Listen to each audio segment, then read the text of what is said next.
경애의 마음. 상수는 입사할 때부터 낙하산이라는 이야기를 들었습니다. 상수의 아버지가 반도미싱 회장의 재수학원 동기이고 또 국회의원을 지낸 정치인이기 때문이죠. 게다가 상수는 열심히 일은 했지만 고객인 공장주들에게는 별로 인기가 없었습니다. 여자가 있는 술집에 가지 않는다든지 물품 계약서를 가짜로 작성하는 융통성을 발휘한다든지 뒷돈을 챙겨주지 않는다는 등 여러 가지 이유로 거래처 사장들과는 다투기까지 했기 때문이죠.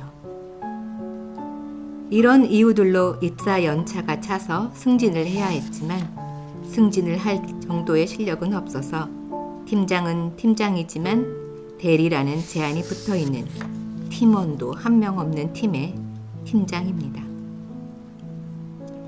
팀원이 한 명도 없는 상수는 회사에 지속적으로 팀원의 충원을 요구했습니다.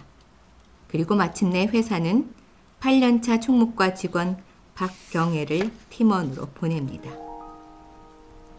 박경애는 부서 사람들과 잘 어울리지 못하는 인물입니다. 몇 년 전 구조조정 과정에서 부서 이동과 해고가 있었을 때 경애는 농성대에 끼어서 간부들을 오랫동안 귀찮게 했던 직원이기도 합니다.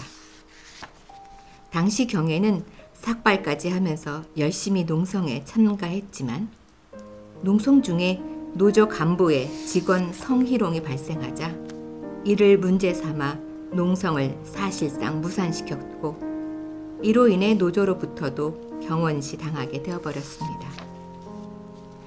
회사로서는 문제적 인물 2명을 외곽 부서로 발령낸 것이죠. 상수는 페이스북에 언니는 죄가 없다라는 계정에서 언니로 활동했습니다. 계정의 이름 때문에 이 계정 회원들은 계정주 언니를 당연히 여자로 생각했고 상수도 그런 척 했습니다. 상수의 계정 언니는 죄가 없다의 대부분 회원들은 여자였습니다.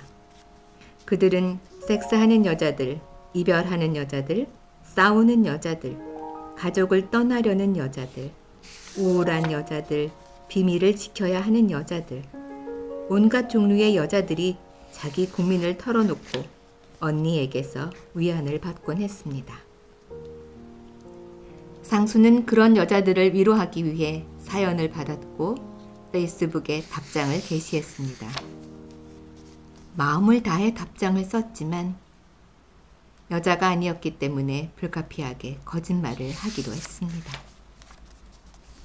언니는 죄가 없다 페이지가 유명해지자 밖으로부터 인터뷰를 하자는 요청, 방송국에 나와달라는 요청도 많아졌습니다. 그렇지만 언니인 상수는 그 어떤 인터뷰에도 응할 수가 없었습니다. 만약 언니가 반도미싱 대리팀장인 37살의 노총각이라고 밝혀지면 언니로서 했던 모든 충고와 위로가 모두 거짓으로 되어버릴 것이 뻔했기 때문입니다.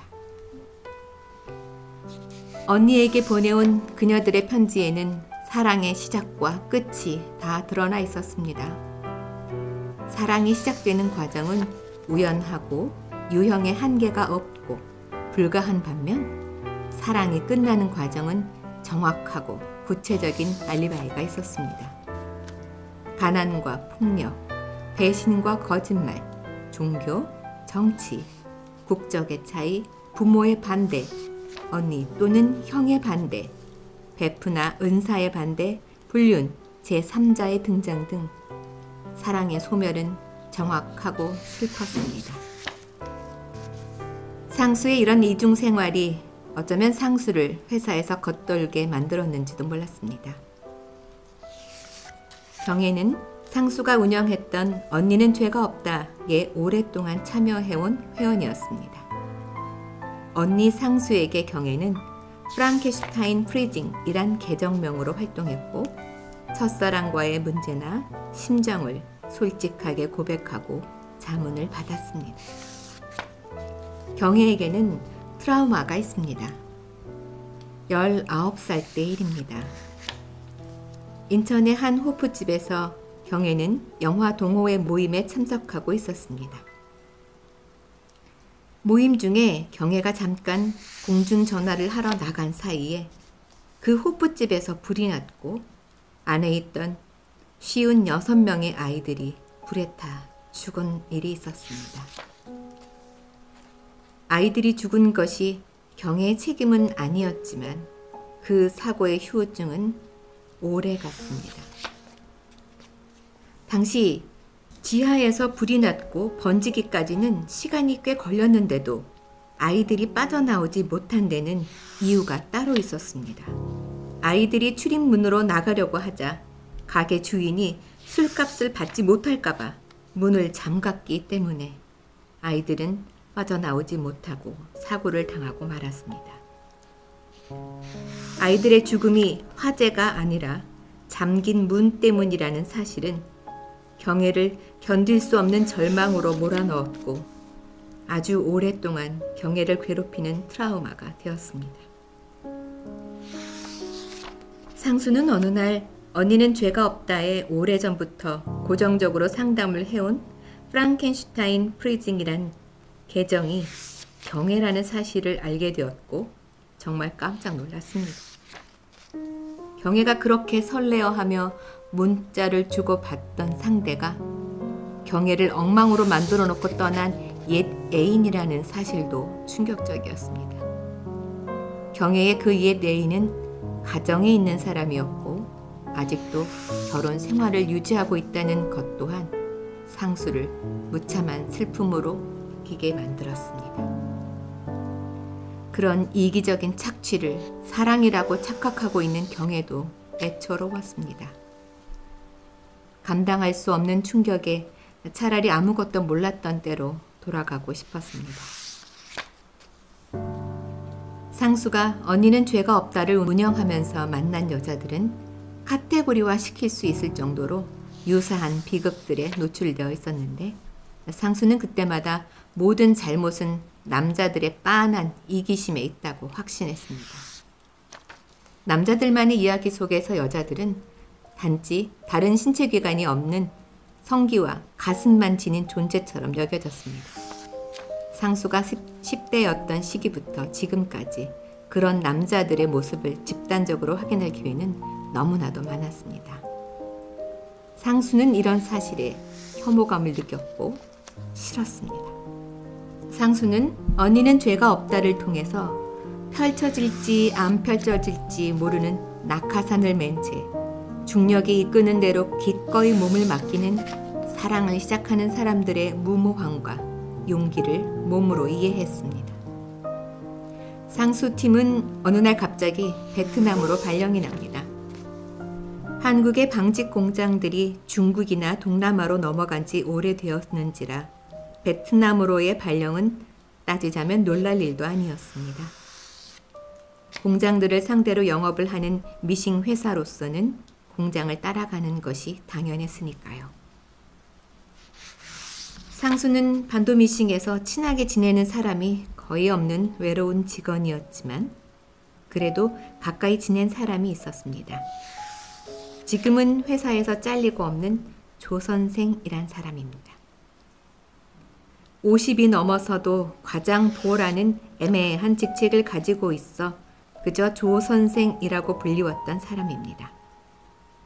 조 선생은 일본 본사에서 생산기술직으로 일하다가 옮겨왔는데 활황기에 일본어 능통자가 필요해지자 영업부로 온 사람입니다. 하지만 오랜 병가로 동료들의 승진 대열에 합류하지 못한 채 뒤처지다가 퇴직했습니다. 상수는 베트남으로 가게 되면서 충원이 가능해지자 조 선생과 함께 베트남으로 가기로 했습니다. 경혜는 호찌민의 활기와 부산한 흐름이 좋았습니다. 베트남에는 이미 와 있는 회사의 다른 영업팀이 있었는데 그들과는 협력 관계라기보다 경쟁 관계였습니다.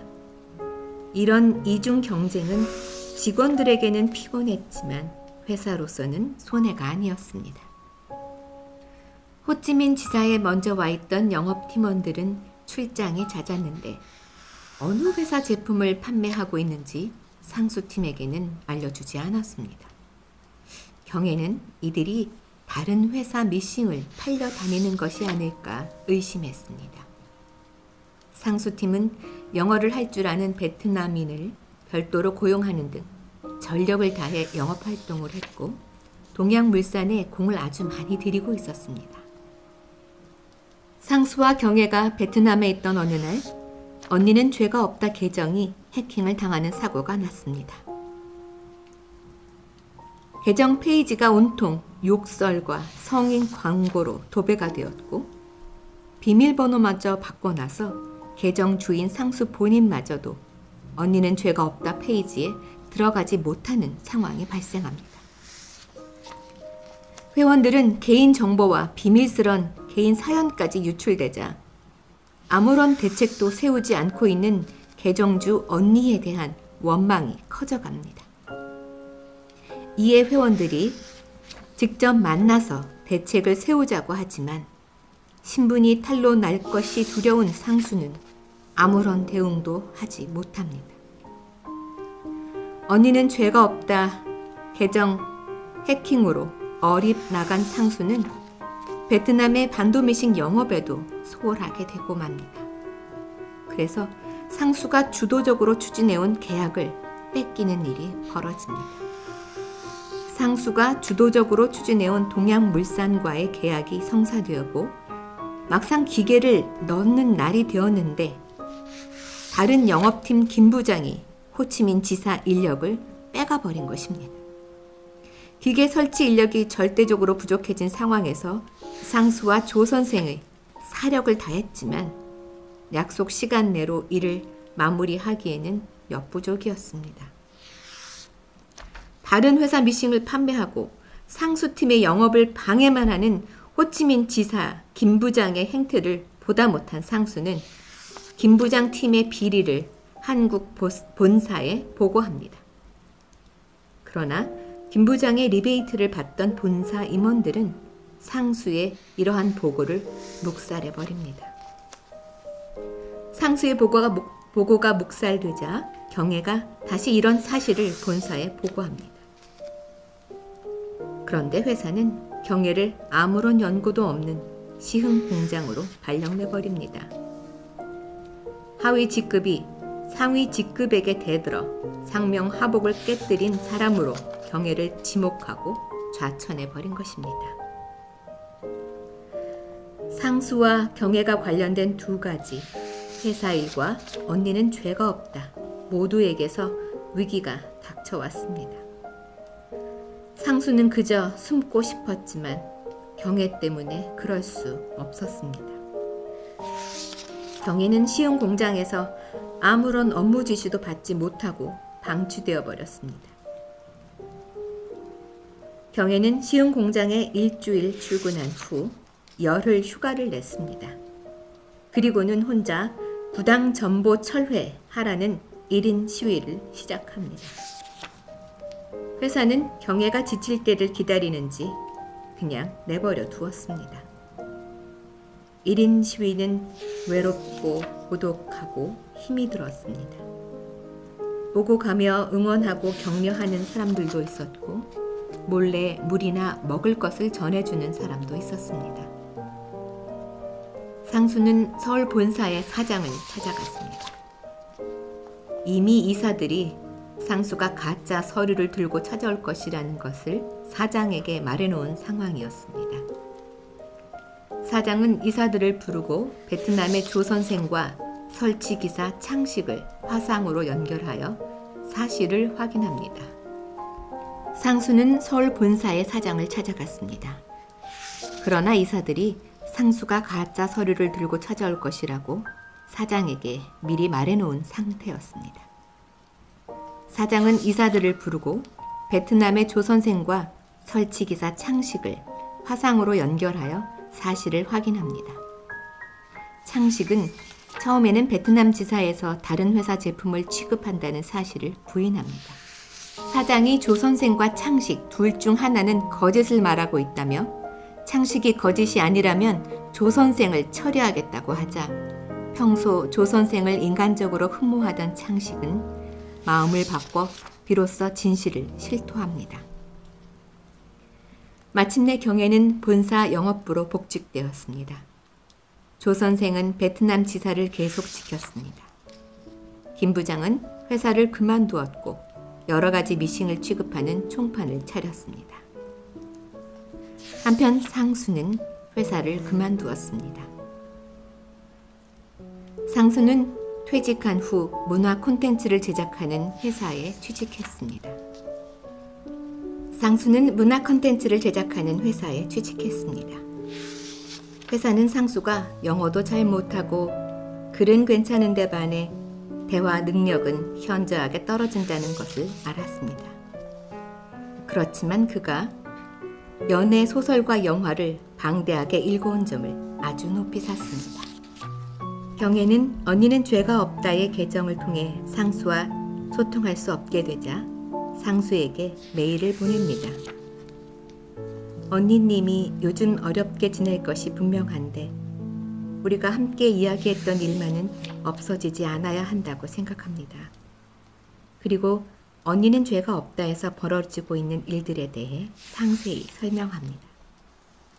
언니는 죄가 없다의 회원들이 언니에게 원하는 것은 언니가 도망 다니거나 숨지 않고 책임지고 싶어 한다는 마음일 거라고, 그 정도만으로도 충분할 거라고 이야기해 줍니다.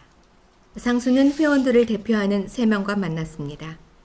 상수는 그들에게 해킹당한 계정을 사이버 수사대에 신고하고 경찰서에 출두해서 조사도 받고 인터뷰도 응할 예정이라고 했습니다. 더 이상 회원들을 속이고 싶지 않았기 때문입니다. 언니는 죄가 없다의 회원들은 상수가 오프라인에서 해명을 하자 점차 안정되어 갔습니다. 그리고 상수는 회원들이 요구한 대로 전면에서 물러났습니다. 상수는 회사에서도 언니는 죄가 없다에서도 상처를 입었지만 쓰러지지 않고 새로운 삶을 다시 시작합니다. 우리들의 생활과 삶이 그러하듯이.